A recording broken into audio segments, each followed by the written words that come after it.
ஓம் கிருஷ்ணாய பரமாத்மனே நமः. ஸ்ரீமத் பகவத்கீதை 7வது அத்தியாயம் ஞான விஞ்ஞான யோகம்.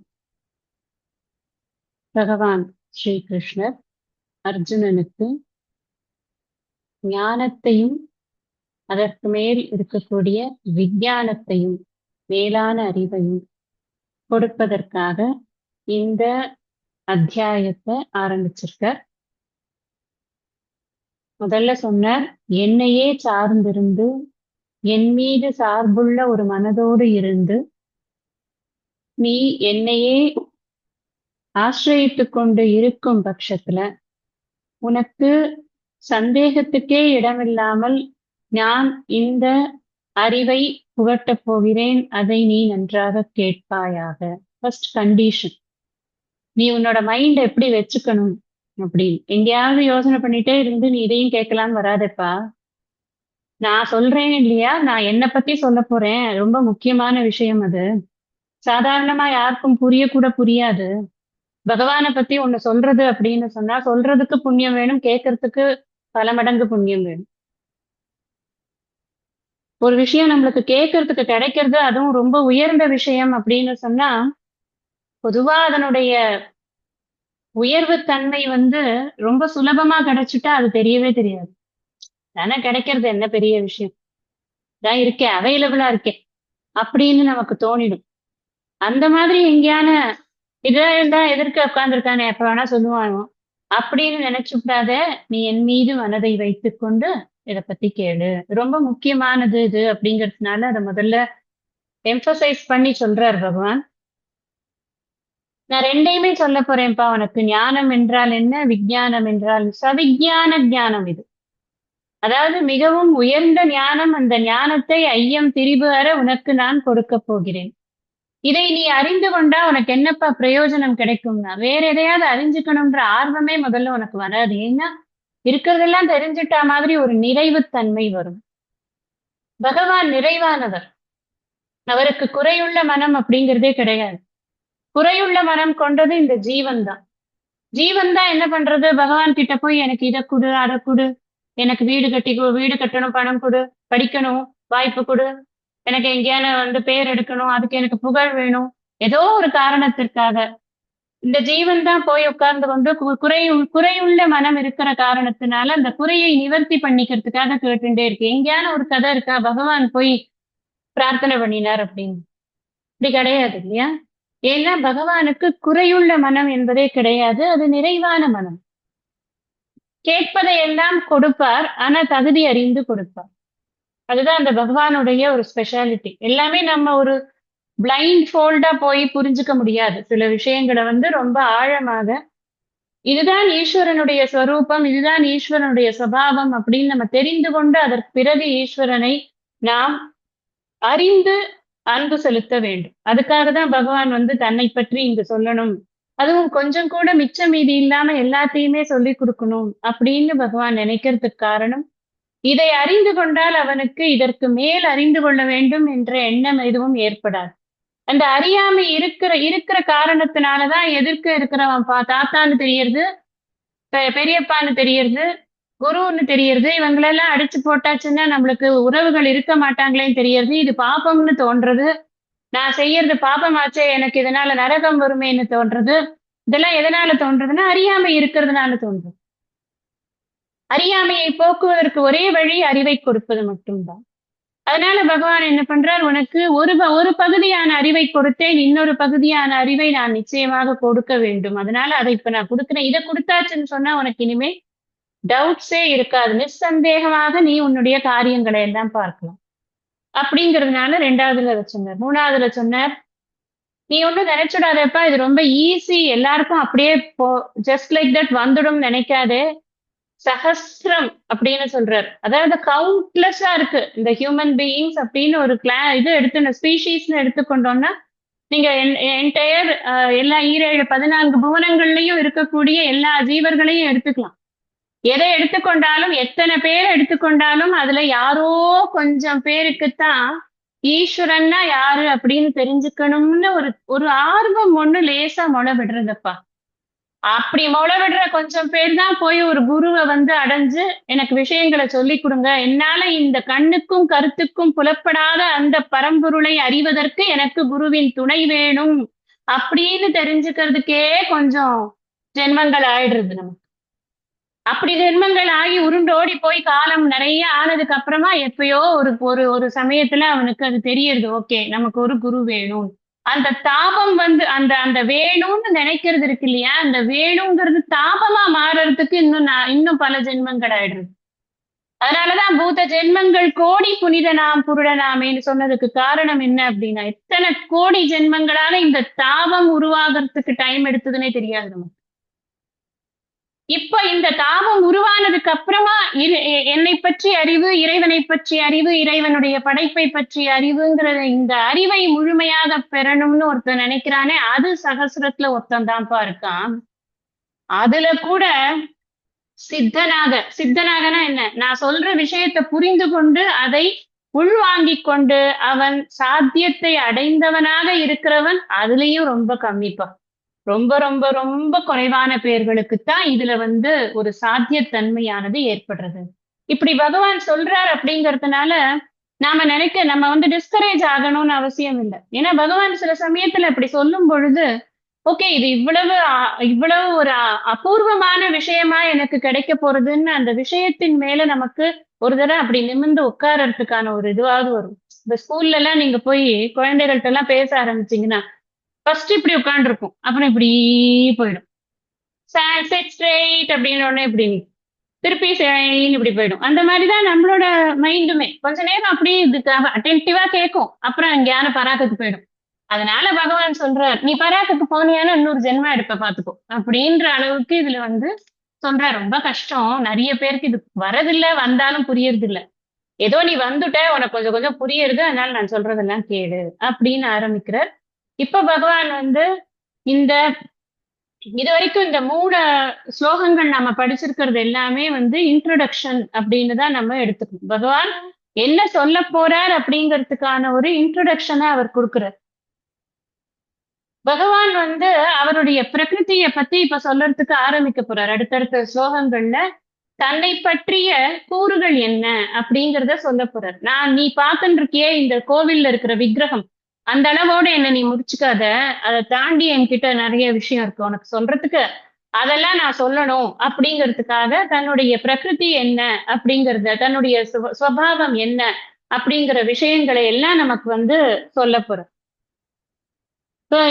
பொதுவா நமக்கு இந்த சாஸ்திரங்கள் எல்லாமே என்ன சொல்லி கொடுக்கறது அப்படின்னு சொன்னா, இந்த ஜெகத் எப்படி உருவானது, நம்ம பார்த்து கொண்டிருக்கக்கூடிய அனுபவித்துக் கொண்டிருக்கக்கூடிய இந்த ஜெகத் எப்படி உருவானது அப்படின்னா ஈஸ்வரனால உருவானது, ஈஸ்வரன் தான் ஜெகத் காரணம் அப்படின்னு சொல்றது.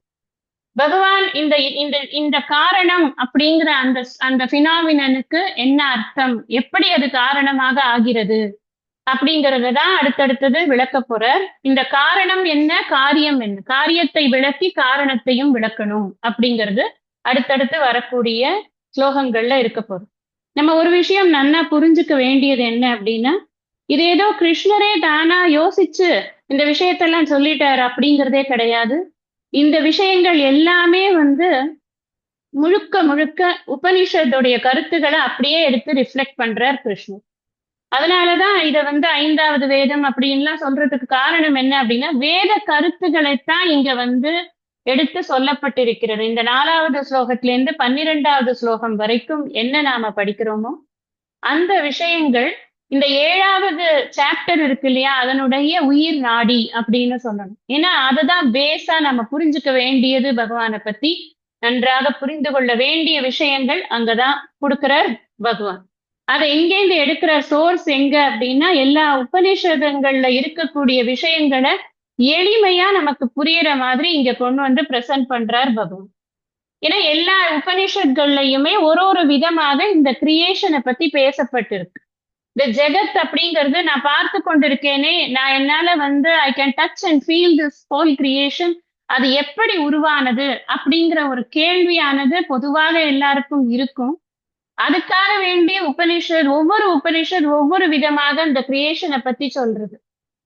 சாந்தோக்கியத்துல 3 பூதங்களை வைத்துக்கொண்டு இந்த கிரியேஷன் வந்தது அப்படின்னு சொல்லும்.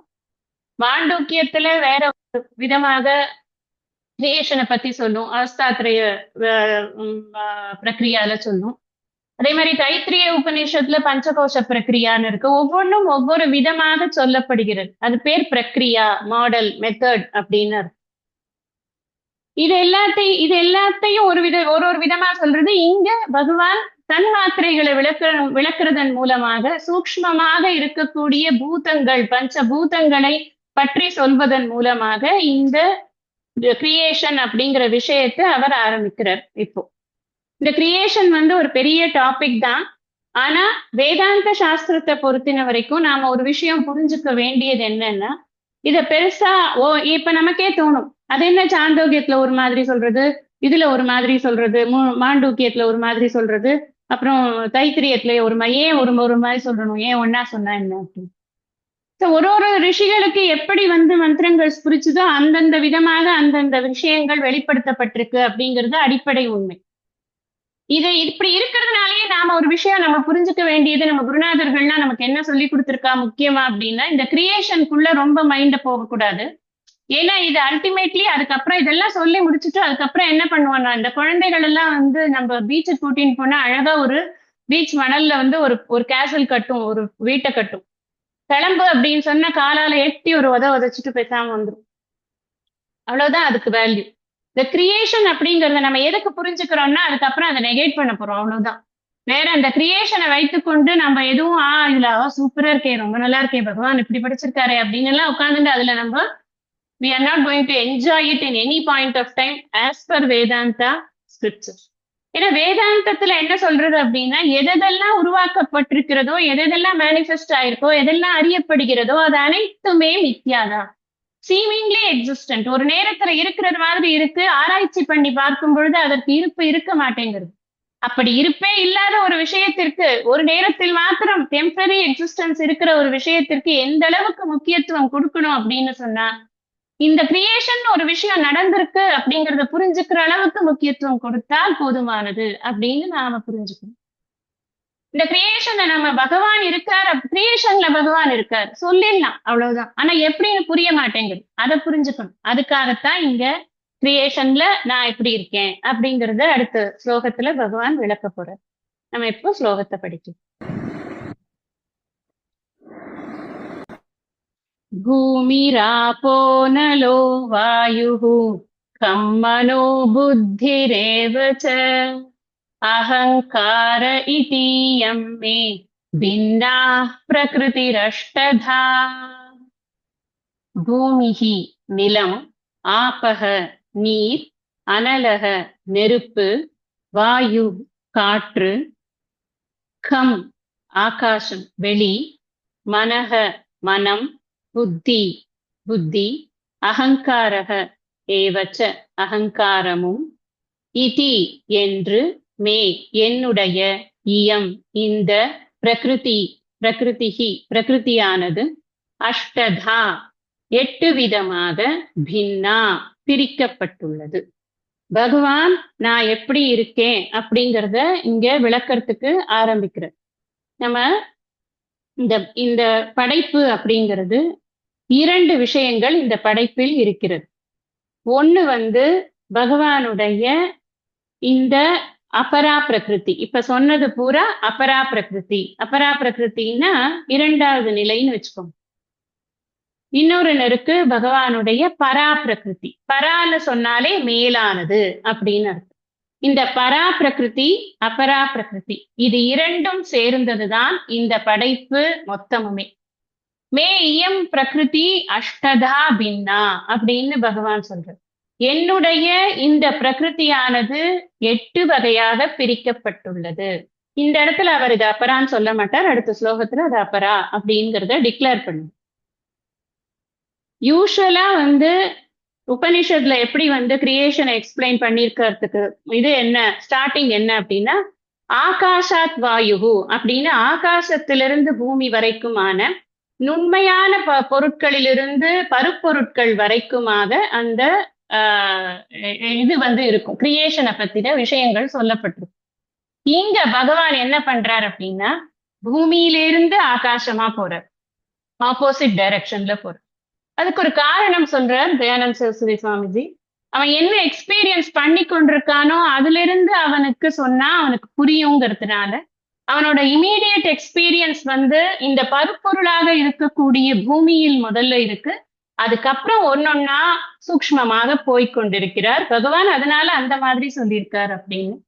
எப்படியாகும் எப்படி வேணும்னாலும் அதுதான் நான் சொன்ன மாதிரி கிரியேஷனை எக்ஸ்பிளைன் பண்ணறதுக்கு எத்தனையோ பிரக்ரியா இருக்கு. இது ஒரு பிரக்ரியா, அவ்வளவுதான். ஏன் நீ ஆகாசத்துலன்னு சொல்லல, அதனால இது ரிஜெக்டட் அப்படி சொல்ல முடியாது. பூமியிலேன்னு சொன்னாலும் ஆகாசத்துலேன்னு சொன்னாலும் இதெல்லாம் என்னங்கிறத சொல்றதுக்கு பகவான் உட்படுறார் அப்படின்னு நாம புரிஞ்சுக்கணும். இந்த கிரியேஷன் அப்படின்னு சொன்னாலே நாம இந்த அனுபவிக்கக்கூடிய உலகம், இந்த அனுபவிக்கக்கூடிய உலகமாக நான் தான் இருக்கிறேன் அப்படிங்கறத பகவான் இன் அதர் வேர்ட்ஸ் என்ன சொல்றார், என்னுடைய பிரகிருதியானது இது மாதிரி பிரிக்கப்பட்டிருக்கிறது அப்படிங்கறத இங்க சொல்றார். இப்ப இந்த பகவானுடைய இந்த கிரியேஷன் இப்படித்தான் இருக்கு அப்படிங்கறத சொல்ற போது பரா பிரகிருத்தியையும் நாம ஒரு இடத்துல தெரிஞ்சுக்க வேண்டியதா இருக்கு. அபரா பிரகிருதி அதாவது மேலானதையும் தெரிஞ்சுக்க வேண்டியிருக்கிறது, அதற்கு அடுத்த நிலையில் இருப்பதையும் தெரிந்து கொள்ள வேண்டியிருக்கிறது. அபரான்றதுனால அது ரொம்ப தாழ்ந்தது அப்படின்னு நம்ம வந்து அதுக்கு ஒரு ஜட்ஜ்மெண்ட் கொடுக்கணும்னு அவசியம் இல்லை. இது மேலானதுன்னு சொன்னதுனால இது அபரான்னு சொல்ல வேண்டியதா இருக்கு. Because both have to be compared அப்படிங்கிறதுனால அப்படி நம்ம சொல்றோம். இப்ப இத புரிஞ்சுக்கிறது அப்படிங்கிறது ஏன் இதை வந்து மனுஷியானாம் சஹசிரேஷு கச்சித் எததி சித்தையேன்னு ஏன் சொன்னார் அப்படின்னா, இந்த பரா பிரகிருத்தியை புரிஞ்சுக்கிறதுங்கிறது ரொம்ப கஷ்டம். அது வந்து இப்ப நான் ஒண்ணுமே கிடையாது, உனக்கு பாக்குறதுக்கு முடியாது, கேட்கறதுக்கு முடியாது, நீ தொட்டு உணர முடியாது அப்படின்னு நான் சொல்லிட்டே போனேன் அப்படின்னா அதை எப்படி நான் கன்சீவ் பண்ணுவேன் மைண்டுக்கு? அந்த கன்செப்ஷன் வர்றதுக்கு எனக்கு என்ன வேணும் அப்படின்னா, பகவான் இந்த 6 அத்தியாயங்கள்ல சொன்னது மாதிரி விருப்பு வெறுப்பு இல்லாத மனம் வேணும். அது இருக்கா? இல்லையே. ஏகப்பட்ட ஜட்ஜ்மெண்ட்ஸ் இருக்கு என்கிட்ட. நீ எப்படி சொல்ற இது மாதிரி நான் வேற ஒண்ணுத்துல படிச்சிருக்கேன் அந்த மாதிரி இருக்கு, இல்ல நான் இது மாதிரி நான் எக்ஸ்பீரியன்ஸ் பண்றது வேற மாதிரி இருக்கு அப்படின்னு நாம என்ன பண்ணுவோம், ஒரு விஷயத்தையும் எடுத்து எடுத்து நம்ம போட்டு அலசி பார்த்து கொண்டே டயத்தை வேஸ்ட் பண்ணிட்டு உட்கார்ந்துருப்போம். அவ்வளவுதானே தவிர்த்து blindly you first accept the statement then you try to understand சொன்னா யாருமே கேட்க மாட்டோம் நம்ம. ஏன்னா நம்மளுக்கு இருக்கிற சம்ஸ்கார விசேஷம் அது. அதனால பகவான் என்ன சொல்ற, ஃபர்ஸ்டே பராபிரகிருதி இப்படிதான்ப்பா நான் இருக்கேன் அப்படின்னு சொல்லிவிட்டேன். ஆனா உபனிஷத் நேர பராபிரகிருத்திய ஃபர்ஸ்ட் சொல்லிடும். அது டைரக்டா அதிகாரி பேதம் இருக்கு. உபனிஷத் கேட்கறதுக்குன்னு ஒரு அதிகாரித்துவம் இருக்கு. அந்த அதிகாரித்துவத்துக்கு அது ஓகேயா இருக்கும். இப்ப இவன் வந்து எந்த நிலைமையில இருக்கான்னாக்கா, இவன் பயங்கர விஷாதத்துல இருக்கான், ஒரே துக்கமா இருக்கான். இவன்கிட்ட போய் இப்ப நான் வந்து எது தத்வேஷியம் அக்ராஹியம் அகோத்திரம் அவர்ணம் சக்ஷுஸ்ரோத்திரம்னு சொன்னாக்க, போப்பா எனக்கு ஒண்ணும் புரியல நீ வேற அப்படின்ட்டு உட்காந்துருவான். அதனால பகவான் என்ன சொல்றானா, நீ இப்ப பார்த்துட்டு இருக்க இல்லையா, இந்த பார்த்துட்டு இருக்கிற விஷயங்களை முதல்ல புரிஞ்சுக்கோ, அப்புறம் நான் இதுக்கு பின்னாடி இருக்கிற காரணத்தை உனக்கு சொல்றேன் அப்படின்னு. ஏன்னா இந்த மைண்ட் இஸ் டூ ஈகோயிஸ்டிக். அது அப்படி இருக்கு, அப்படி தன்னுணர்வுல தடிச்சு போய் கிடக்குது. நான் எனக்கு எப்படி வேணுமோ அப்படிதான் புரிஞ்சுப்பேன், நீ சொல்ற மாதிரிலாம் என்னால புரிஞ்சுக்க முடியாது. பகவான் எப்படி இருக்காருன்னு ஸ்கிரிப்சர்ஸ் எல்லாம் சொல்றது, விறகில் தீயினன் பாலில் படு நெய் போல் கடைந்து உறவுக்கோல் நட்டு முருக வாங்கி கடைய முன் நிற்குவே அப்படிங்கிறார் மாணிக்கவாசகர். அதப்பா அது பாலுக்குள்ள நெய் மாதிரி இருக்குப்பா, அது விறகுக்குள்ள தீ மாதிரி இருக்கு. நீ வந்து உறவுக்கோல் நட்டு முருக வாங்கி கடைய உன் முன் நிற்கும் அப்படின்னு. புரியுமா நமக்கு? எதிர்த்த உடனே புரியாது. அந்த நான் சொன்னது மாதிரி அதிகாரி வேதம் இருக்கும், அதிகாரித்துவம் வரணும் நமக்கு. அந்த அதிகாரித்துவமுக்கு நாம தான் அதுக்குதான் சாதன சதுஷ்டய சம்பத்தி வேணும் வேணும் வேணும்னு அடிச்சுக்கிறது. எதுக்கு? இந்த டிசிப்ளின்டு மைண்ட் இருந்தா மட்டும்தான் இந்த விஷயத்த சொன்னா டக்குன்னு புரியும், இல்லைன்னா புரியறது கஷ்டமா இருக்கும். அதான் எல்லாத்தையும் நீ டிசிப்ளின்டு மைண்ட கொண்டு வா முதல்ல, அப்புறமா நான் பாத்துக்கிறேன் அப்படின்னு சொல்ல முடியுமா? ஒண்ணும் இல்ல. மலர் மிசை ஏகினான் மானடி சேர்ந்தான். எத்தனை உரைகள் இருக்கு எடுத்து பாருங்க. மலர் மிசை ஏகினான், எல்லாரும் மலர் மிசை. ஆக்சுவலா மலர் மிசை அப்படி மலர் மிசையோன்னே ஒரு தொடர் போடுறார் திருஞான சம்பந்தர் வேற ஒரு பாட்டுல. அதை வைத்துக் கொண்டு என்ன சொல்லுவாங்கன்னா, மலர் மிசையோன்னு சொல்லியிருக்கு, அதனால அது பிரம்மாஜிய சொல்லியிருக்கு, அது பிரம்மாஜி பத்தின எல்லாம் கிடையாது. பரிமேலழகர் எப்படி சொல்றாரு, அது உன்னுடைய உள்ளத்தாமரையில் உணர்வாக வீற்றிருக்கிறான் அப்படின்னு சொல்றாரு இல்லையா? அப்போ உள்ளத்தாமரையில் உணர்வாக வீற்றிருக்கிறான். உள்ளத்தாமரையே முதல்ல கன்சீவ் ஆகாது, அப்புறம் உணர்வு, அந்த உணர்வுக்கு கன்செப்ஷன் வரணும். இதெல்லாம் கஷ்டமா இருக்கு. இதெல்லாம் பிரச்சனையா இருக்கிறதுனால பகவான் என்ன பண்றாருன்னா, முதல்ல நான் உனக்கு என்னுடைய அபரா பிரகிருதி விஷயத்த நீ கண்ணால் பார்த்து தொட்டு உணர்ந்து அனுபவிக்கக்கூடிய விஷயங்களை பத்தி நான் பேசுறேன். உபனிஷத் எடுத்த உடனே அனோரணியா மகதோ மகியாம் அப்படியே ஒசந்து சொல்றது. பிரம்ம அப்படின்னு சொன்னாலே பிரம்ம சப்தத்துக்கு என்ன அர்த்தம்னு கேட்டாலே பிருஹத்தமத்வா பிரம்ம அப்படின்னு இருக்கு. கம்பீரமான விளக்கங்கள். ஆனா புரியறது கஷ்டமா இருக்கு. எவ்வளவு கம்பீரமா இருந்தாலும் நமக்கு புரியலைன்னா அதனால என்ன பிரயோஜனம் இல்லையா? எவ்வளவு பெரிய விஷயமாவே இருந்துட்டு போட்டுமே, நமக்கு அது நம்மளுடைய வசத்துக்கு வரும்போது தானே அது புரியணும். அது இது பண்ணணும். ஒரு டீச்சருக்கு தெரியும் எப்படி சொல்லி கொடுத்தா அந்த ஸ்டூடெண்ட்டுக்கு புரியும் அப்படின்னு. அதனாலதான் கிருஷ்ணரை ஜெகத்குருன்னு நம்ம ஏன் சொல்றோம்னா, எப்படி அந்த ஸ்டூடெண்ட்க்கு எப்படி வேணுமோ அப்படி கொடுக்குறாரு அந்த விஷயத்தை. அதனால முதல்ல என்ன பண்றாரு அப்படின்னா, இந்த ரிலேட்டிவ் வேர்ல்ட பத்தி உனக்கு முதல்ல நான் சொல்லிடுறேன். இப்ப சுவாமி பரமாத்மானந்தாஜி அழகா சொல்றாரு, no words can reveal the absolute reality. No words. இந்த அப்சல்யூட் ரியாலிட்டியை வேர்ட்ஸால உன்னால இது பண்ண முடியாது. வாக்கால மனோ வாக்குக்கு எட்டாதது எது? அங்கிங்கெனாதபடி எங்கும் பிரகாசமாய் ஆனந்த பூர்த்தியாகி அதுல கேட்பர், மனம் வாக்குக்கு எட்டாதது எது? அது எது அப்படின்னு எல்லாம் எது எது எதுன்னே போட்டு இருப்பாரு. இப்ப நமக்கு என்ன நமக்கு அது எதுன்னு தெரிஞ்சுக்கிறதுக்கு நமக்கு ஒரு பக்குவம் வேணும். இந்த பக்குவம் வரல அப்படின்னா அந்த ரிலேட்டிவ் வேர்ட்ஸை வைத்துக்கொண்டு அப்சல்யூட் ரியாலிட்டியை நான் எக்ஸ்பிளைன் பண்றேன் அப்படின்னு உட்கார்ந்தோம்னா முடியாது. எக்ஸ்பிளைன் பண்ணலாம் ஆனா புரியாது. எக்ஸ்பிளனேஷன் நான் மணிக்கணக்கா கொடுத்துட்டே இருக்கலாம், ஆனா என்ன புரிய போகுது? அதனால என்ன பண்றாருன்னா, முதல்ல உனக்கு நான் உன்னை நீ எப்படி புரிஞ்சுக்கணுமோ அப்படி நான் கொடுக்குறேன். என்ன நான் அனாதி, நான் சைத்தன்ய ஸ்வரூபமா இருக்கேன், நிர்குணமா இருக்கேன், நிஷ்கலமா இருக்கேன், நிரவயவமா இருக்கேன் அப்படின்னு எல்லாம் சொன்னா உனக்கு ஃபர்ஸ்ட் புரியாதப்பா. ஆகையினால நான் என்ன பண்ண போறேன் அப்படின்னு சொன்னா, ஃபர்ஸ்ட் உனக்கு என்னுடைய அபரா பிரகிருதியை பத்தி நான் உனக்கு எடுத்து சொல்ல போறேன். அபரா பிரகிருதி எப்படி இருக்குன்னு நீ பார்த்து கொண்டு இருக்கிறாய் இல்லையா? இந்த பஞ்ச பூதங்கள், அதுதான் என்னுடைய அபரா பிரகிருதி அப்படிங்கிறத முதல்ல எடுத்து சொல்றேன். நீ பூமியை பாக்குறியா? பூமி. தண்ணீரை பாக்குறியா இல்லையா? தண்ணீர். அனலகனா என்ன? நெருப்பை பார்க்கிற, உன்னால பார்க்க முடியும். இந்த மூன்றுக்கும் மூர்த்தம் அப்படின்னு பேர். மூர்த்தம்னா ஒரு ஃபார்ம் இருக்கிறதுன்னு பேர். பூமிகி ஆபக அனலக, இது மூணுமே, அதாவது பூமி, நீர், நிலம், நீர், நெருப்பு, இது மூணுத்துக்கும் மூர்த்தம் அப்படின்னு பேர். பிரத்யக்ஷமா தெரியறது. என்னால நெருப்பை பார்க்க முடியும், நீரை பார்க்க முடியும், நான் துவைக்க முடியும், நெருப்பை தொட்டா சுடுறது எனக்கு நல்லா தெரியறது, பூமியை என்னால ஃபீல் பண்ண முடியாது. இதெல்லாம் டச் ஃபீல் பண்ணக்கூடியது, அதுக்கு பேர் மூர்த்தம் அப்படின்னு பேர். அடுத்த ரெண்டு சொல்ற வாயுகு, காற்று. கம்னு சொன்னா இது ஆகாசம் அப்படின்னு அர்த்தம். இதுல இது ஐந்துமே என்னன்னா, இங்க நல்லா புரிஞ்சுக்கணும். இங்க நான் பார்த்து கொண்டிருக்கக்கூடியதுன்னு நான் புரியறதுக்காக சொல்றேன். ஆனா உண்மையிலேயே எதை பகவான் மீன் பண்றார் அப்படின்னு சொன்னா, இந்த பூமி உருவாவதற்கும், இந்த நீர் உருவாகுவதற்கும், இந்த நெருப்பு உருவாவதற்கும், நீ பார்க்கக்கூடிய அதெல்லாம் உருவாவதற்கும், இந்த காற்று உருவாவதற்கும், இந்த வெளி உருவாவதற்கும் காரணமாக ஒரு சூக்ஷ்மமான சக்தி இருக்கிறது இல்லையா? அந்த சக்தி என்னுடையது அப்படின்னு முதல்ல டிக்ளேர் பண்ற. நீ பூமியை பாக்குறியாப்பா? பூமியோட சூக்ஷ்ம பூமி தத்துவம் என்னோட. நீ தண்ணிய பாக்குறியா? சூக்ஷ்மனா என்ன? கண்ணுக்கு புலப்படாத. சூக்ஷ்மனா நமக்கு தெரியாது. நம்ம இப்ப கண்ணு பார்க்கிறோம். எப்படி பார்க்கிறோம்னு தெரியுமா? நமக்கு பார்வை என்ற ஒரு சக்தி இருக்கிறது. அந்த சக்தியை நம்மளால காட்ட முடியாது. ஆனா பார்க்கும் சக்தி இல்லாமல் பார்க்க முடியாது. அத மாதிரி புரிஞ்சுக்கணும். அந்த சக்தி இல்லாமல் பூமி என்ற இந்த பொருள் நம்மளால அனுபவிக்க முடியாது. ஜலம் அப்படிங்கிற இந்த பொருளை நம்மளால அனுபவிக்க முடியாது. அந்த ஒவ்வொன்றுத்துக்கும் அடிப்படையாக ஆதாரமாக ஒரு சக்தி இருக்கிறதப்பா, அதுதான் நான். என்னுடைய சக்தி தான் இப்படி 8 விதமாக பிரிந்திருக்கிறது. இதுல பூமி, ஆபக, அனலக, கம், வாயு இதெல்லாம் சொல்லிட்டார். அதுக்கப்புறம் மனோ, புத்தி, அகங்காரம் இதெல்லாம் சொல்லியிருக்காரு. ஒன்னொன்னா நம்ம பார்ப்போம். இவர் மாணிக்கவாசக பெருமான் இதுல எழுதுவார், திரு அண்டப்பகுதின்னு நினைக்கிறேன். பாரிடை 5ஆய் போற்றி திருவகவலா இல்ல அண்டப்பகுதியான்னு தெரியும். பாரிடை 5ஆய் பரந்தாய் போற்றி, நீரிடை 4ஆய் நிகழ்ந்தாய் போற்றி, ஒளியிடை 3ஆய் திகழ்ந்தாய் போற்றி, நான் வழியினாக்க காற்று, வழியிடை 2ஆய் மகிழ்ந்தாய் போற்றி, வெளியிடை ஒன்றாய் இருந்தாய் போற்றி. இதெல்லாம் இப்ப என்ன சொல்லியிருக்கோமோ அதனாலதான் சொல்றது, இந்த வேத கருத்துகள் தான் இந்த திருமறைகள்ல இருக்கு.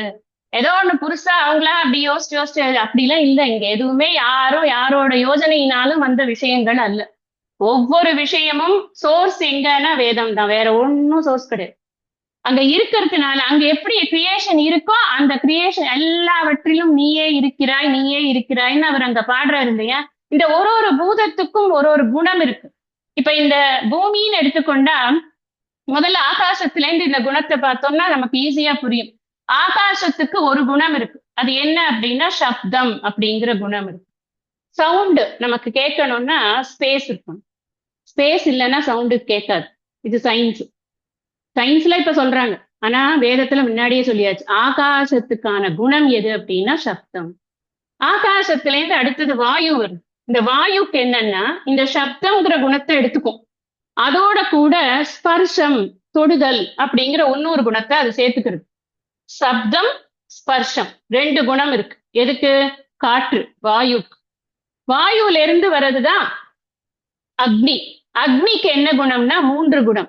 3 குணத்துல இந்த ஆகாசத்தோட சப்தத்தை எடுத்துக்கும். இந்த வாயுவோட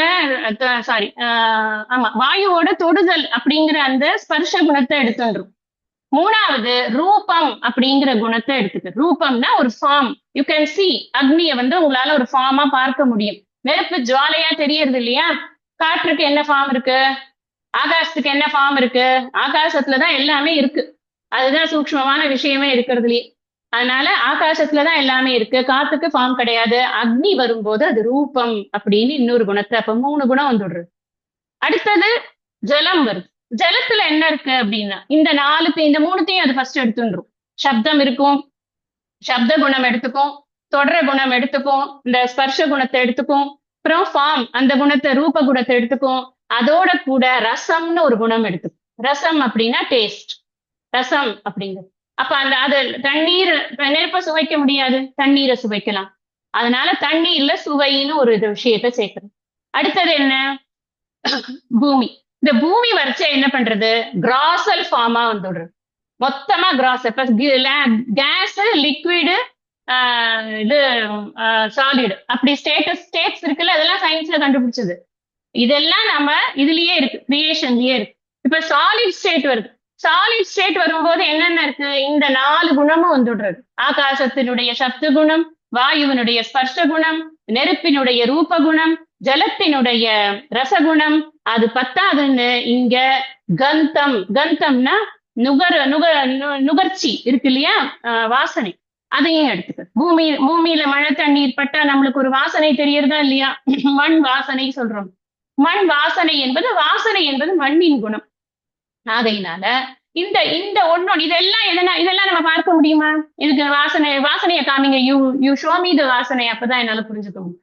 உணர்ந்து பார்க்கக்கூடிய விஷயங்களாக இதெல்லாம் இருக்கு.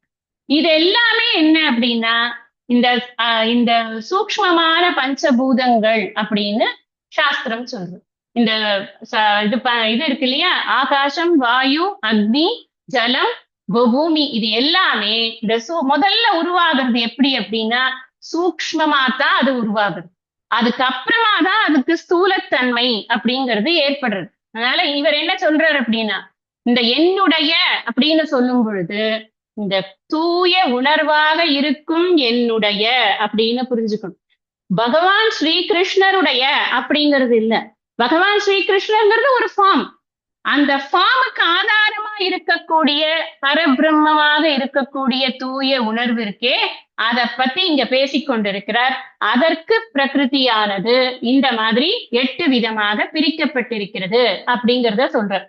அப்ப இந்த இந்த இது பஞ்சபூதங்களினுடைய விரிவு நம்ம பார்த்தோம். இந்த பஞ்சபூதங்களுடைய விரிவுக்கு முன்னாடி நாம சில விஷயங்களை தெரிஞ்சுக்கணும். அது என்ன அப்படின்னு சொன்னா, எப்படி இந்த கிரியேஷன் ஆனது திடீர்னு வந்துருமா? பஞ்சபூதம்ங்கிறது திடீர்னு யூ ஜஸ்ட் கம் அவுட் அப்படின்னா வருமானா? இது கால தத்துவ பேர் ஈசன் உட்பார்வையாலே முதுமூல சுபாவம் விட்டு முக்குணம் வியக்தமாமே அப்படின்னு கிரியேஷனை கைவல்லி நவநீதம் சொல்றோம். எப்போ எல்லாரும் உறங்கி கொண்டிருப்பது போல இந்த கிரியேஷன் பூரா அப்படியே டார்மெண்ட் ஃபார்ம்ல இருந்துட்டே இருந்தது. அந்த பிரம்மனுக்கும் பிரம்மனுடைய சக்தியை மாயை பெற்ற பிறகு இது கால தத்துவ பேர் ஈசன் உட்பார்வையாளர். அந்த இடத்துல ஈசன்னா பிரம்மன் அர்த்தம். பிரம்மனுடைய சக்தியை மாயா பெற்ற பிறகு அந்த மாயையும் அனாதி, பிரம்மனும் அனாதி. அனாதினா காரணமே கிடையாது, எப்படி உருவாச்சுன்னே தெரியாது. It is there for ever, அவ்வளவுதான். அப்படி எப்பொழுதும் இருந்து கொண்டிருப்பது. அது ரெண்டும் கலந்த உடனே என்ன ஆறுது அப்படின்னு சொன்னா இந்த மாயைக்கு சக்தி கிடைக்கிறது. இந்த மாயைக்கு சக்தி கிடைச்சதுக்கு அப்புறமா மாயையிலிருந்துதான் அனைத்தும் தோன்றுகிறது. நம்ம அதனால என்ன புரிஞ்சுக்கணும் அப்படின்னா, பிரம்மன் பண்ணல ஒண்ணும், பேசாம இருக்குது. இது பிளஸ் பண்றதோட சரி, நான் மாயைக்கு பிளஸ் பண்ணிட்டேன், அவ்வளவுதான். அப்ப இப்ப லைட் இருக்கு நம்ம கீழே ஏதோ ஒரு வேலை பண்ணிட்டு இருக்கோம்.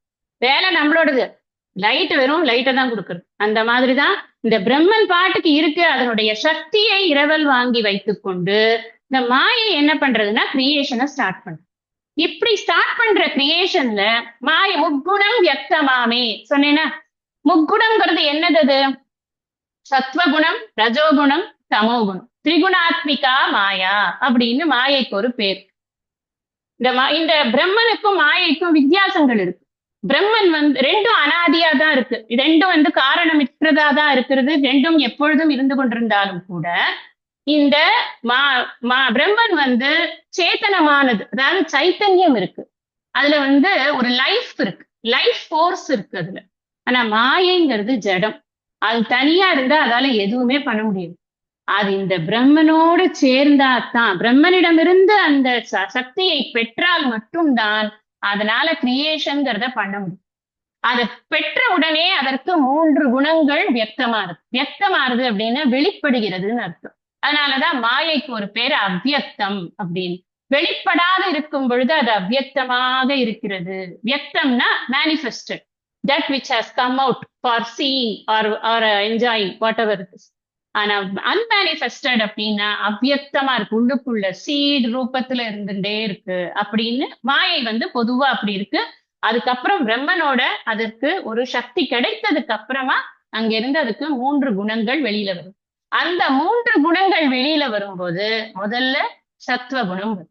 இந்த சத்வகுணத்துல ரிஃப்ளெக்ட் ஆகிற இந்த சைத்தன்யம் இருக்கு இல்லையா, இந்த பிரம்மன் தான் பியூர் கான்சியஸ்னஸ். நம்ம ஏற்கனவே இந்த விஷயத்தெல்லாம் 4வது அத்தியாயம் 16வது ஸ்லோகம் படிக்கிறச்சே படிச்சுட்டோம். நாசத்தோ வித்யதே பாவோ நாபாவோ வித்யதே சதக. அங்கேயே நம்ம இந்த விஷயத்தெல்லாம் ஒரு வாரம் படிச்சிருக்கோம். திருப்பவும் உங்களுக்கு நான் ரிப்பீட் பண்றேன், ரிமைண்ட் பண்றேன். இது இந்த பியூர் கான்சியஸ்னஸ், ரிஃப்ளெக்டட் கான்சியஸ்னஸ், இந்த விஷயம் எல்லாம் ஏற்கனவே படிச்சது. இப்ப இந்த பிரம்மனுடைய பிரம்மன்கிற பியூர் கான்சியஸ்னஸ் இருக்கு இல்லையா, இதனுடைய ரிஃப்ளெக்ஷன் பட்டதுக்கு அப்புறமா இந்த மாயை என்ன பண்றது, மாயையினுடைய சத்துவ குணத்துல அது ரிஃப்ளெக்ட் ஆகும் போது ஈஸ்வரன் அப்படிங்கிற அந்த என்டைட்டி ஆரம்பிக்கும். அது வரைக்கும் ஈஸ்வரன்கிற கிரியேஷனே கிடையாது. Eswaran is a part of creation. ரொம்ப ரொம்ப அடிப்படையான அண்டர்ஸ்டாண்ட் பண்ணிக்க வேண்டிய ஒரு விஷயம் இது. ஈஸ்வரன் இந்த கிரியேஷன்ல முதல்ல தோன்றினது ஈஸ்வரன் தான். ஏன்னா அவரை வச்சுதான் அடுத்த கிரியேஷன்ஸ் எல்லாம் வரப்போகுது. இந்த ஈஸ்வரன் என்ன பண்ணுவார், மாயையை தன் கட்டுப்பாட்டுல வச்சுப்பார். மாயை தன் கட்டுப்பாட்டுல வைத்துக்கொண்டு மற்ற ஏனைய ஜெகத் விஷயங்கள் எல்லாத்தையும் அவர் கிரியேட் பண்ணணும். அதனால முதல்ல கிரியேட் ஆறது எது அப்படின்னா ஈஸ்வரன் தான் ஃபர்ஸ்ட் கிரியேட் ஆகுது. மாயையுடைய ரஜோகுணம் வெளியில வருது. எல்லாம் ஒன்னொன்னா வெளில வரும்னு நினைக்காதீங்க, எல்லாம் ஒரு அட் ஏ டைம் தான் வரும். மாயையுடைய ரஜோகுணம் வெளியில வருது. அந்த ரஜோகுணத்துல இந்த பியூர் கான்சியஸ்னஸ் உடைய ரிஃப்ளெக்ஷன் ஏற்படும் பொழுது ஜீவர்கள் தோன்றுகிறார். ஜீவர்கள் அப்படிங்கறச்சே நம்மள மாதிரி மனுஷர்கள், அப்புறம் விலங்குகள், எதுவா இருந்தாலும் சரி, தேவர்கள் வரைக்கும் எல்லாமே ஒண்ணுதான். எல்லா ஜீவர்களும் உயிர்கள் அனைத்தும் அங்குதான் தோன்றுகிறது ரஜோகுணத்தின் மூலமாக. தமோகுணம் வெளிப்படுகிறது. இந்த தமோகுணம் வெளிப்படும் பொழுது அகெயின் இவரோட பியூர் கான்சியஸ்னஸ் ரிஃப்ளெக்ஷன் அங்க ஏற்படும் பொழுது என்ன ஆகுது அப்படின்னா, அந்த தமோகுணத்திலிருந்து சத்வகுணம், ரஜோகுணம், தமோகுணம்னு அங்க திரும்ப 3ஆக பிரிகிறது. அந்த பிரிவு இருக்கு இல்லையா, அந்த பிரிவு ஏற்படும் பொழுதுதான் நமக்கு இந்த ஞானேந்திரியங்கள், கர்மேந்திரியங்கள், பஞ்ச பிராணன், அதுக்கப்புறம் நமக்கு இந்த ஸ்தூல பஞ்சபூதங்கள் இது எல்லாம் நமக்கு அங்கதான் வந்து மேனிஃபெஸ்ட் ஆகுது, வெளிப்படுகிறது. இந்த விஷயங்கள் அனைத்தும் ஏற்கனவே படிக்கப்பட்டது. நீங்க படிக்கப்பட்டதுனாலும் நான் திருப்ப ஏன் சொல்றேன், ரொம்ப டீடைல்டா சொல்லணும்னாலும் உங்களுக்கு புரியணுங்கிறதுக்காக ஒரு பிக்சரை இப்ப நான் கொடுக்குறேன் மறுபடியும். ஏன்னா நம்ம எப்ப வந்து நான்கிறத படிக்கிறச்சே அங்க நம்ம வந்து துவம் பதத்துக்கும் இந்த விஷயங்கள் தெரிஞ்சாதான் மேற்கொண்டு போக முடியும்னு அங்க படிச்சோம். பஞ்சீகரணம்னா என்ன அப்படிங்கறதெல்லாம் அங்க படிச்சிருக்கோம். இங்கேயும் நாம அதே மாதிரி இந்த விஷயங்கள்ல போய் பார்க்கிறோம். இப்போ இதுல இந்த பஞ்சபூதங்கள் அப்படிங்கிறது எப்ப வெளியில வருது? மாயையினுடைய தமோ குணத்தில் இந்த இது பியூர் கான்சியஸ்னஸ் உடைய ரிஃப்ளெக்ஷன் வெளிப்படும் பொழுது நமக்கு வரக்கூடியதுதான் இந்த சூக்ஷ்ம பஞ்சபூதம், ஸ்தூல பஞ்சபூதம், இதெல்லாம் வெளியிடும். அந்த சூக்ஷ்ம பஞ்சபூதம் வருதுங்கிறத தான் பகவான் இங்க என்ன சொல்ற, என்னுடைய பிரகிருதி தான் இப்படி 8ஆக பிரிந்திருக்கிறது அப்படின்னு சொல்ற. இப்ப இந்த பகவான் அப்படின்னு சொன்னா நம்ம நம்ம என்ன புரிஞ்சுக்கணும் அப்படின்னா, இந்த வெளிப்படுகிறார் பகவான் வந்து வெளிப்படுகிறார்னு தான் சொல்லிருக்கு சாஸ்திரத்துல. பகவான் வந்து உற்பத்தி ஆறது கிடையாது, பகவான் வந்து வெளிப்படுகிறார். இந்த வெளிப்படுகிறார் அப்படிங்கறது ஏன் சொல்லியிருக்கு அப்படின்னா, மாயையினுடைய சத்துவகுணத்தில் இந்த பிரம்மனுடைய இது ரிஃப்ளெக்ஷன்ஸ் ஏற்படும் பொழுது அது வெளிப்படுகிறது. அது வரைக்கும் அது வெளிப்படுவதில்லை. பிரளய காலத்துல ஒடுங்கிடும், எல்லாமே ஒடுங்கிடும். அப்ப இது வெளிப்படுகிறது. அந்த பகவானைத்தான் நாம எப்படி சொல்றோம்னா ஆம்னி பிரசன்ட் பகவான், ஆம்னிஷியன்ட் பகவான், எல்லாம் நம்ம வந்து பக சப்தத்துக்கான அர்த்தம் கிருத்தம் எல்லாம் சொல்றது யாரு அப்படின்னா அந்த பகவானைத்தான் சொல்றோம். அங்கதான் அவரைத்தான் நம்ம விஷ்ணுவா கும்பிடுறோம், பிரம்மனா கும்பிடுறோம், ஈஸ்வரனா கும்பிடுறோம், இன்னும் ஏனைய தெய்வங்கள் என்னென்ன இருக்கோ எல்லாத்தையும் நம்ம அங்கதான் கும்பிடுறோம். இந்த ஜீவர்கள் எல்லாம் வந்து நம்ம இருக்கக்கூடிய இந்த எல்லா உலகங்களிலும் இருக்கக்கூடிய அனைத்து உயிர்கள் அப்படிங்கிறது இந்த ரஜோகுணத்திலிருந்து வெளிப்பட்டது. சமப்பிரதானமான அந்த மாயையிலிருந்து வெளிப்பட்டதுதான் இந்த பஞ்சபூதங்கள். அந்த பஞ்சபூதங்களினுடைய பஞ்சீகரணம் தான் ஸ்தூல பஞ்சபூதங்கள் அப்படின்னு இப்படி இருக்கு. இந்த கிரியேஷன் வந்து இந்த மாதிரி ஒரு பிரபாவத்துல இந்த கிரியேஷன் ஆனது ஏற்படுறது. இப்ப இந்த அவர் அடுத்தது என்ன சொல்றார், மனம் இருக்கு, புத்தி இருக்கு, அகங்காரம் இருக்கு அப்படின்னு. இந்த மனம் அப்படிங்கிறது என்ன அப்படின்னா, ஆதிசங்கரர் இந்த ஒரு ஒரு இதுல ஒரு ஒரு விதமாக மனத்தை பத்தி போட்டிருப்பா. இந்த மனம் புத்தி அகங்காரம்னு சொல்லும் பொழுது நம்ம சேர்த்துக்கலாம், மனம் புத்தி சித்தம் அகங்காரம் all contains to one unit only. இப்ப மனம்ங்கிறத தனியா இங்க கொடுத்திருக்கார். ஆதிசங்கரர் அதை எப்படி சொல்றார் அப்படின்னா, அவ்யக்தமாக இருக்கிறது, மனம் வெளிப்படல்.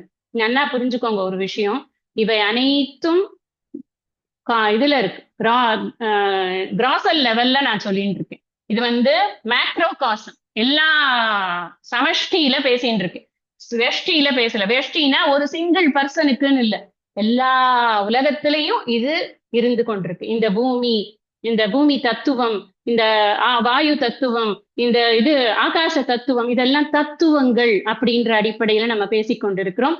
அதுக்கப்புறம் தான் பஞ்சீகரணமாகி அது நீங்க பார்க்கக்கூடிய பூமி, இப்ப தொட்டு உணரக்கூடிய ஜலம் அப்படிங்கெல்லாம் ஆறுது. அதுக்கு நெக்ஸ்ட் ப்ராசஸ்ல ஆறுது. பகவான் வந்து இந்த இடத்துல இருக்குன்னு சொன்னதுனால நாம என்ன புரிஞ்சுக்கணும் அப்படின்னா, மெட்டீரியல் காசாவே நான் தான்ப்பா இருக்கேன் அப்படின்னு சொல்றாருன்னு புரிஞ்சுக்கணும். ஒரு விஷயம் பண்ணணும்னு வச்சுக்கோங்களேன், நான் இப்போ ஒரு குடம் பண்ணணும்னா எனக்கு என்ன வேணும்? எனக்கு மண்ணு வேணும்.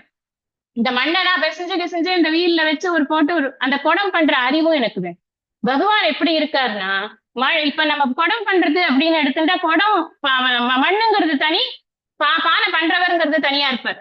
இந்த இன்டெலிஜென்ட் காஸ்ட் தனியா இருக்கும், மெட்டீரியல் காஸ்ட் தனியா இருக்கும். ஆனா பகவான் அப்படி இல்லை. பகவான் எப்படி இருக்காருன்னா, அவரே மண்ணா இருக்க, அவரே குடமா பண்ணக்கூடிய இன்டெலிஜென்ஸாவும் இருக்க. அதைத்தான் இங்க சொல்றாரு, என்னுடைய பிரகிருதி இப்படி 8ஆக பிரிந்திருக்கிறது. இந்த 8ஆக பிரிந்திரு இந்த மனம்ங்கிற விஷயம் என்னன்னா, அவ்வியக்தமாக உள்ளே ஒடுக்கமாக இருக்கிறது மனம் அப்படிங்கிறது. அப்புறம் புத்திங்கிறது மகத்தத்துவம் அப்படின்னு ஒண்ணு இருக்கு. மகத்தத்துவம்னா என்ன? சமஷ்டி அகங்காரத்தை சொல்றது. அகங்காரம் அப்படிங்கிறதும் சொல்லியிருக்காரு. அகங்காரம்னா என்னன்னா அந்த இண்டிவிஜுவாலிட்டி, சமஷ்டி இண்டிவிஜுவாலிட்டி, எல்லா இடங்களிலும் நிலவி இருக்கக்கூடிய அந்த அகங்காரம். அப்படி இது எல்லாமே அது எல்லாத்துக்குமான பீஜமாக, அதாவது சீடாக, விதையாக எது இருக்குன்னா பகவானுடைய இந்த சக்தியானது இருக்கு. அது எல்லாமே பகவான் தான் அப்படின்னா நமக்கு இப்ப புரியறது இல்லையா? நான் இப்ப ஒரு மரத்தை பார்த்தா இது பகவான் எப்படி சொல்றேன்னா, அந்த மரம் உருவாவதற்கு எது தேவையோ அது பகவான். இந்த சீடு எப்படி வந்ததுன்னா அதுல பகவான் இருக்கு. அந்த சீட்ல இருந்து சீடு எங்க போடுறோம்னா பூமியில போடுறோம். பூமி எப்படி வந்ததுன்னா பூமி சூக்ஷ்ம பஞ்சபூதங்கள்ல பூமியில பகவான் இருக்கு. பகவான் தான் பூமியா இருக்கு. அப்புறம் அது பஞ்சீகரணமாகி இப்படி நான் பார்க்கக்கூடிய பூமியா வந்திருக்கு. பகவானே பூமியா இருக்கு, பகவானே விதையா இருக்காரு, பகவானே மரமா இருக்காரு. அப்ப நான் பாக்குற மரம் என்னது? பகவான் தானே. இப்படித்தான் நாம பார்க்கறதெல்லாம் பார்க்கும் இடம் எங்கும் ஒரு நீக்கமர நிறைந்திருக்கும் பரிபூரண ஆனந்தமேனா என்ன அர்த்தம்னா இதுதான். whatever is created, the material and the intelligence for the creation is me. அதான் அந்த விஷயம். என்ன நான் தான் அனைத்துமாக இருக்கிறேன் அப்படின்னு.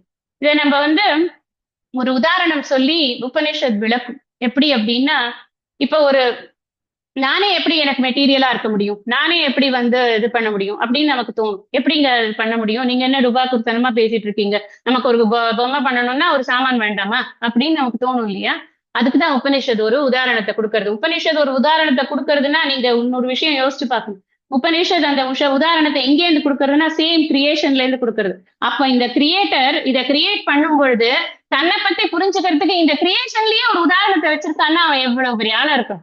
அதனாலதான் பகவானை சாதாரணமா நினைக்கிறது கிடையாது.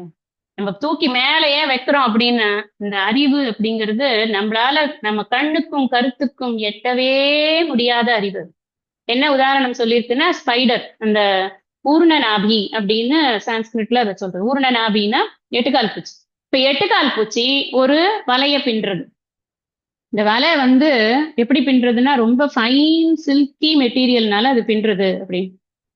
இப்ப ஆராய்ச்சி எல்லாம் பண்ணி கொண்டிருக்காங்களாம். அந்த மெட்டீரியலை வச்சு அது ரொம்ப ஸ்ட்ராங்கா வேற இருக்கு, அதே சமயத்துல லைட் வெயிட்டா வேற இருக்கு. அதை வச்சு அந்த மாதிரி ஒரு மெட்டீரியல் நாம எப்படி உருவாக்கலாம்னு ஆராய்ச்சிகள் அறிவியல் கூடங்கள்ல நடந்து கொண்டிருக்கு அப்படின்னு சொல்றாங்க.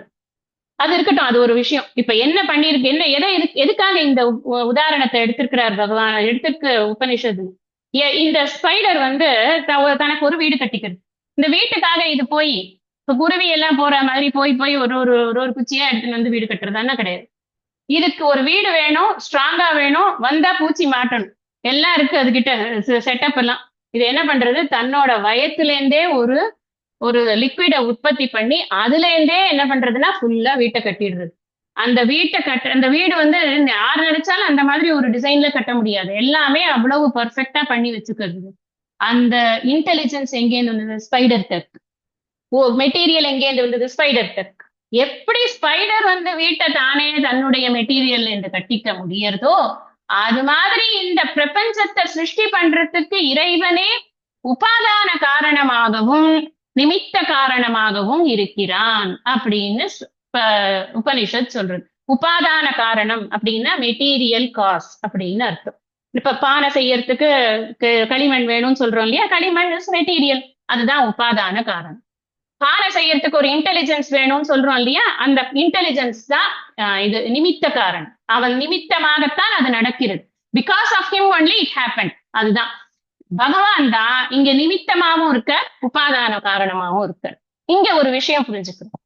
இந்த பகவான் கிரியேட் பண்ற ரைட், எதை வச்சு கிரியேட் பண்ற? மாயையினுடைய துணையோடு தான் கிரியேட் பண்ற. இந்த மாயை என்ன பண்றதுன்னா பரிணாமி உபாதான காரணமாக இருக்கிறது. கொஞ்சம் டஃபா இருக்கு அண்டர்ஸ்டாண்ட் பண்ணிக்கிறதுக்கு அப்படின்னா திரும்ப திரும்ப கேளுங்க. போக போக இதே விஷயங்களை பேச பேச புரிஞ்சிரும். அப்படியே இல்லைன்னாலும் நோ ப்ராப்ளம், காலப்போக்குல புரிஞ்சிடும். அதனால இது ஒரு பெருசா பயந்துக்க வேண்டாம், இன்னும் நிறைய விஷயமா இருக்கே அப்படின்னு சொல்லிட்டு. பரிணாமின்னா என்ன அர்த்தம்னா, இப்ப பால் இருக்கு, பால் தயிர் ஆகணும்னா என்ன பண்ணணும்? உர குத்தணும். உர குத்தினா பால் இருக்குமோ? இருக்காது, பால் மாறிடும். அப்ப பரிணாமம் ஆறுது, பால் பரிணாமம் ஆறுது. இப்ப மாயை எப்படி வேலை பண்றதுன்னா, மாயை பரிணமிக்கிறது, ஒரு விஷயமாக பரிணமித்து கொண்டே இருக்கிறது. பிரம்மன் என்ன பண்றது அப்படின்னா, இந்த மாயை பரிணமிக்கிறதுக்கான சக்தியை மட்டும் கொடுத்துட்டு பேசாம இருக்கு. மாயையோடு தொடர்பு கொண்ட ஈஸ்வரன் தான் அத்தனை கிரியேஷனையும் பண்றார். அப்ப பிரம்மன் எப்படி இருக்கு அப்படின்னா நிஸ்ஸங்கமா இருக்கு, எந்த விதமான தொடர்பும் அதற்கு கிடையவே கிடையாது. நம்ம பின்னாடி பரா பிரகிருத்தின்னு படிப்போம், அதுக்கு முன்னாடி உங்களுக்கு ஒரு ப்ரீலூட் போட்டு வைக்கிறேன், அவ்வளவுதான், வேற ஒண்ணும். இப்ப மாயை சம்பந்தப்பட்ட இப்ப நம்ம படிச்ச இந்த பூமி, ஆபக, அனலக, வாயு, கம், மனோ, புத்தி, காரக அத்தனையும் எது சம்பந்தப்பட்டது? மாயை சம்பந்தப்பட்டது. இந்த மாயை சம்பந்தப்பட்டது அனைத்தும் தாயை போலத்தான் பிள்ளை. தாய் பரிணமித்துக் கொண்டே இருப்பது போல இந்த பிள்ளைகளும் பரிணமித்துக் கொண்டே இருக்கிறது. ஒரே மாதிரி இருக்கவே இருக்க மாறிண்டே எப்ப பார்த்தாலும் இதுக்கு பேர் என்ன அப்படின்னா விகாரம் அடையிறது அப்படின்னு. பிரம்மன் விகாரமே ஆகாது, எந்த மாற்றமும் கிடையாது. அதனாலதான் பிரம்மனுக்கு காரணம் அப்படின்னு சொல்லும் பொழுது அபின்ன விவர்த்த நிமித்த உபாதான காரணம். அபின்ன விவர்த்த நிமித்த உபாதான காரணம் பிரம்ம அப்படின்னு சொல்றோம். அபின்னா என்ன? பின்னம்னா பிரியறது, பிரிவே இல்லாத இந்த தனியா தனியா நிமித்த காரணம் இப்படி உபாதானம் அப்படி பிரிக்கிறது இல்லை, மொத்தமா சொல்றோம் அப்படின்னு சொல்றோம். விவர்த்த அப்படின்னா மாற்றமே இல்லாத, எந்த ஸ்டேஜ்லயும் மாறுறதே கிடையாது, அது பாட்டுக்கு இருக்கு. இந்த லைட் மாதிரிதான், லைட்டை புரிஞ்சுக்கணும். இன்னொரு எக்ஸாம்பிள், நம்ம இப்போ இது இருக்கு, ஒரு ஸ்கிரீன் இருக்கு, அந்த ஸ்கிரீன்ல படம் தெரியுது. படம் ஸ்கிரீன் இருக்கிறதுனால தான் படம் தெரியுது. படம் ஸ்கிரீன்லயே ரிசால்வ் ஆயிடுது. படம் எங்க போச்சு? படம் முடிஞ்ச உடனே அவர் ப்ரொஜெக்டர் ஆஃப் பண்ணிட்டாருப்பா, படம் முடிஞ்சு போயிட்டு எங்க போச்சு படம்? அதே ஸ்கிரீன்குள்ளேயே போயிட்டு. பிரம்மன் ஏதாவது அந்த ஸ்கிரீன் ஏதாவது சேஞ்ச் ஆகுதுன்னா சேஞ்ச் ஆகுது. அது மாதிரி ஜஸ்ட் புரிஞ்சுக்கிறதுக்காக சொல்றேன். It may not be an equal இது எக்ஸாம்பிள். அண்ட் எக்ஸாம்பிள் எப்பவுமே ஈக்குவலாவே இருக்கவே முடியாது. புரிய வைக்கிற அளவுக்கு மட்டும் அந்த எக்ஸாம்பிள் எடுத்துக்கோங்க, அவ்வளவுதான். அதனால இந்த பிரம்மன் அப்படிங்கிறது எந்த ஒரு சேஞ்சும் இல்லாம அது இருக்கு. இந்த மாயைக்கும் பிரம்மனுக்கும் என்ன டிஃபரன்ஸ் அப்படின்னு நாம தெரிஞ்சுக்கணும். பாக்குறதுக்கு ரெண்டும் ஒரே மாதிரி இருக்கிற மாதிரி நமக்கு தோன்றது, ஏன்னா ரெண்டும் அனாதின்னு சொல்றோம். இதுவும் பயங்கர பவர்ஃபுல்லா ஆயிடுறது இருக்கு, இதுக்குதான் எல்லா பவரும் இருக்குன்னு வேற சொல்றோம். ரெண்டும் ஒன்னா அப்படின்னா இல்லப்பா, நிறைய டிஃபரன்ஸ் இருக்கு அப்படின்னு சாஸ்திரம் சொல்றது. என்ன டிஃபரன்ஸ் இருக்கு மாயைக்கும் பிரம்மனுக்கும் அப்படின்னா, இது பிரம்மன்ல தான் லைஃப் சோர்ஸ் இருக்குல்ல, அது அங்கதான் இருக்கு. சேத்தனத்தன்மை அப்படின்னு சொல்றோம் சாஸ்திரத்துல, அதுக்கு பேரு சேத்தனத்தன்மை அப்படின்னு. அதாவது லைஃப் சோர்ஸ் அப்படிங்கிறது அங்கதான் இருக்கு. இது மாயை எப்படி இருக்குன்னா ஜடமா இருக்கு, தனியா மாயையால ஒரு காரியமும் பண்ண முடியாது. பிரம்மன் இல்லாம மாயைக்கு there is no value and worth at all, ஒர்க்கும் கிடையாது, அவ்வளவுதான், பேசாம இருக்க வேண்டியதுதான். அடுத்தது, இந்த பிரம்மனுக்கு குணங்கள் கிடையாது, எந்த குணமும் கிடையாது. சத்துவம் ரஜோ தமோ குணம் எதுவுமே கிடையாது. பிரம்மன்ல குணங்கள் கிடையாது. குணாதீதக அப்படின்னு பிரம்மனை சொல்லும். இங்கே மாயை எப்படி இருக்கு? சகுணமா இருக்கு, அதுக்கு குணங்கள் இருக்கிறது. குணங்கள்னு சொன்னா இந்த சத்வ ரஜஸ் தமோ குணங்கள், அது தவிர மற்ற ஆட்ரிபியூட்ஸ், மாயையோட கிரியேஷன் எல்லாம் எப்படி இருக்கு? எல்லாத்துலயும் கலர் இருக்கு, எல்லாத்துலயும் சவுண்ட் இருக்கு, நிறைய இருக்கு இல்லையா? இந்த விஷயங்கள், இந்த பஞ்சபூதங்கள்ல இருக்கக்கூடிய விஷயங்களை பார்த்தோம்னா நமக்கு தெரியும். எல்லாம் கண்ணால பார்க்க முடியறது, எல்லாத்துக்கும் ஒரு நிறம் இருக்கு, ஒரு உருவம் இருக்கு, ஒரு சவுண்ட் இருக்கு, எல்லாமே இருக்கு, ஒரு டேஸ்ட் இருக்கு. இதெல்லாம் அந்த மாயையில ஏற்படுறது, பரிணமித்து கொண்டே வேற இருக்கிறது மாயையோடது. அது இதுல குணங்களோட கூட இருக்கு மாயையானது. இது எப்படி இருக்கு? நிர்விகாரமா இருக்கு, மாற்றங்கள் இல்லாததாக இருக்கிறது. பிரம்மன் மாற்றங்கள் இல்லாததாக இருக்கிறது. மாயை எப்படி இருக்குன்னா சவிகாரமாக இருக்கு, எப்பொழுதும் மாறிக்கொண்டே இருக்கிறது. ஒரு ரோட்ல நீங்க ஒரு 10 நாள் நடந்து பாருங்க, ஒரு ஒரு ஒரு 2 நாளைக்கு ஒருக்கா ஏதாவது ஒரு சேஞ்சஸ் நம்ம பார்த்துட்டே இருக்கும். ஏதோ ஒரு விஷயம் மாறிண்டே இருக்கும். ஒன்னும் இல்ல, ஒரு மரத்தையே பாருங்களேன், 2 இலை விழாதா? 2 இலை புதுசா முளைக்காதா? So there will be changes. பெருசாலாம் இது போட்டு கேமரா வச்செல்லாம் எடுத்து பார்க்க வேண்டாம், சாதாரணமா யோசிச்சு பார்த்தாலே தெரிஞ்சு. மாயை என்று சொன்னாலே அங்க மாற்றங்களுக்கு தான் வேலை, மாற்றம் மட்டும் தான் இருந்து கொண்டு இருக்கு. அதனாலதான் மாயையை ஒத்துக்கிறதே இல்லை நம்ம. ஏன் மாயையை மித்தியான்னு சொல்றோம்? இதைதான் அடுத்த பாயிண்ட் சொல்லப்படுற. பிரம்மன் சத்தியமா இருக்கு. சத்தியமா இருக்குன்னா இண்டிபெண்ட் எக்ஸிஸ்டன்ஸ், அதுக்கு இன்னொரு அதை சார்ந்து இருப்பது கிடையாது, எதையும் அது சார்ந்து இருக்கிறது. மாயை அப்படி இல்லை, மாயை மித்யாவா இருக்கு. மித்யா அப்படின்னாலே சீமிங்லி எக்ஸிஸ்டன்ட், இருப்பது போல இருக்கிறது, ஆனால் உண்மையில் அதற்கு இருப்பு என்பது கிடையாது. ஒரு காலத்துல இருக்கிறது மாதிரி இருக்கும், இன்னொரு காலத்துல இல்லாம போயிடும். பிரளயம் வந்துடுச்சுன்னா எல்லாம் மொத்தமா பாய சுட்டின்னு உள்ள ஓடிப்போம், அவ்வளவுதான், ஒண்ணுமே இருக்காது. அப்ப இது ஆனா பிரம்மன் எப்பவுமே இருந்து கொண்டிருக்கிறது. தாரியத்தே ஜெகத், எப்பவுமே இருந்து கொண்டிருக்கிறது, எப்பொழுதும் எல்லா சமயங்களிலும் அழியாத பரம்பொருளாக பிரம்ம தத்துவம் இருக்கிறது. அதனால அடுத்தது சொல்லுவார். இப்ப நம்ம இதை ஏன் முன்னாடியே சொல்றேன் அப்படின்னா, இந்த மாயையை கரெக்டா புரிஞ்சுக்கிறதுக்காக இதை கம்பேர் பண்ணி சொல்றேன். வெறும் மாயையை மட்டும் இப்படி இருக்கு இப்படி இருக்கு இப்படி இருக்குன்னு சொன்னா நமக்கு மைண்ட்ல வந்து கிராஸ் பண்றது கஷ்டமா ஆயிடுமேன்னு அது கம்பேரிசனா சொல்றேன், வேற ஒண்ணும் கிடையாது. அப்புறம் பிரம்மன் இருக்கு இல்லையா, இத வந்து அறிவால் அழிக்க முடியாதது, ஞான அபாத்தியம் அப்படின்னு பிரம்மனுக்கு ஒரு ஸ்டேட்டஸ் இருக்கு. மாயை எப்படி இருக்குன்னா ஞான பாத்தியம், பாத்தியம்னா அறிவால் அழிக்கக்கூடாது. அறிவால் அழிக்கிறதுன்னா என்ன அர்த்தம்? இப்போ நான் இந்த இடத்துல ஒரு மரம் இருக்கு, இந்த மரத்தை இல்ல அப்படிங்கிறேன். எப்படி நீங்க இல்லைங்கிறீங்க அப்படின்னு, மரம் பிசிக்கலா இருக்கும், அது எப்படி நீங்க இல்லைங்கிறீங்க அப்படின்னு.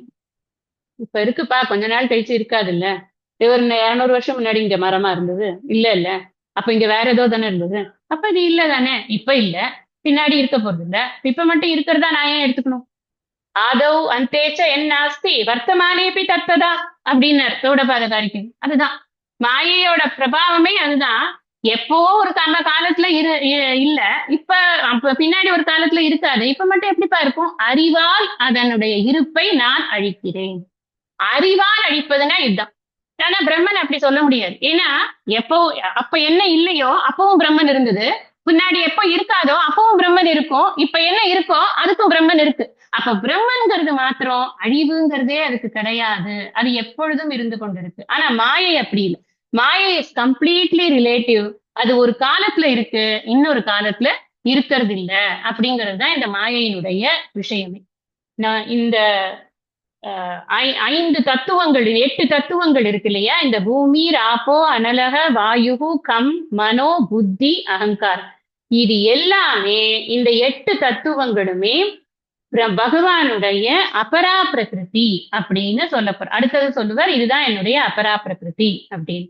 இது இப்படித்தான் பகவானுடைய பிரகிருதியானது ஒரு விதமாக வெளிப்பட்டிருக்கிறது. 2 விதமா வெளிப்படும்னு சொன்னேன்.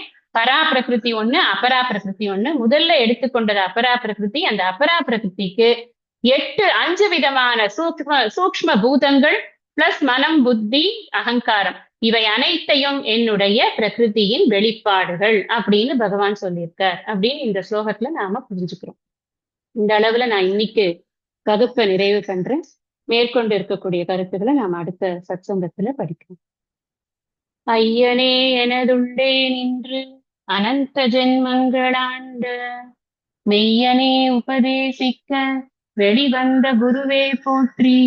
உய்யவே முக்தி நல்கும் உதவிக்கோர் உதவினாயேன், செய்யுமாறொன்றும் காணேன் திருவடி போற்றி போற்றி.